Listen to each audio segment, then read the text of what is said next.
Friends, corona మహమ్మారి విలయతాండవం చేస్తున్న ఈ సమయంలో ఎక్కడ చూసినా భయం భయం భయం. కానీ మన మనోధైర్యమే మనకు అభయం. కనిపించే మూడు సింహాలు మాస్కు, శానిటైజరు, సోషల్ డిస్టెన్సింగ్ అయితే కనిపించని నాలుగో సింహమే మన మనోధైర్యం. Mask physically, unmask mentally.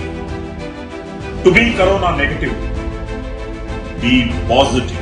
మనకి మాస్క్ ఎంత అవసరమో అలాగే మనం హెల్తీగా ఉండడానికి మన థాట్స్ని అన్మాస్క్ చేసుకోవడం కూడా అంతే అవసరం.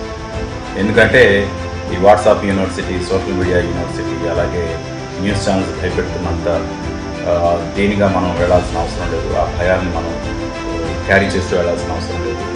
ఒకటే గుర్తుంచుకోండి, 195 మందికి హాస్పిటల్ అవసరం లేకుండానే వాళ్ళంతా హ్యాపీగా ఉన్నారు. ఆ 98 మందిలో మనం అందుకు 5 మందిలో మనం లేవు అనుకున్నాడు, 5 మందిలో మనం ఉన్నాం.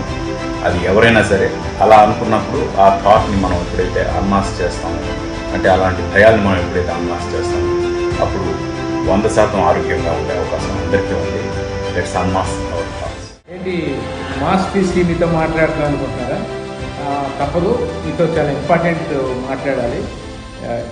ఈ మాస్క్ గురించే. మీరు మాస్క్ లేకుండా బయటకు వెళ్ళకండి. మాస్క్ అనేది ఇప్పుడు మనకి ప్యాంటు షర్ట్ లాగా అయిపోయింది. చాలా ప్రమాదకరంగా ఉంది బయట పరిస్థితి. అంటే రోజు టీవీలో చూస్తున్నాం, లేకపోతే గవర్నమెంట్ చెప్తుంది, డిపార్ట్మెంట్ చెప్తుంది, లేకపోతే పెద్దవాళ్ళు చెప్తున్నారు మాస్క్ వేసుకోండి, మాస్క్ వేసుకోండి. ఇది కూడా మాస్క్ వేసుకోండి దుర్దాచుకోండి అనుకుంటున్నారేమో.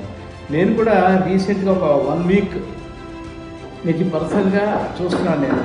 అంటే కోవిడ్ ఎలా వెళ్ళిపోతుంది అనేది. అంటే మామూలుగా మనందరం చచ్చిపోయేవాడు కరెక్టే, కానీ ఇంత దారుణం, ఇంత వర్స్ట్ సిచ్యువేషన్ అయితే ఎప్పుడూ లేదు. అంటే మనకు కావాల్సిన వాళ్ళు, మన సొంత మనుషులు మన దగ్గర ఉండలేరు. అసలు మనం హాస్పిటల్కి వెళ్తే మనతో ఎవరు ఉండడానికి వీల్లేదు. కనీసం మనం చచ్చిపోతే డెడ్ బాడీతో కూడా ఎవరు ఉండడానికి వీల్లేదు. ఇలాంటి పరిస్థితి వచ్చేసింది. ప్లీజ్ మాస్క్ అనేది very very very very important అయిపోయింది. ప్లీజ్ మాస్క్ పెట్టుకోండి. మాస్కే కదా మన డబ్బు ఖర్చు పెట్టమంటలేదు, లేకపోతే ఒక గంట పరిగెట్టమంటలేదు కదా. మాస్క్ పెట్టుకోమని చెప్తున్నారు అందరూ.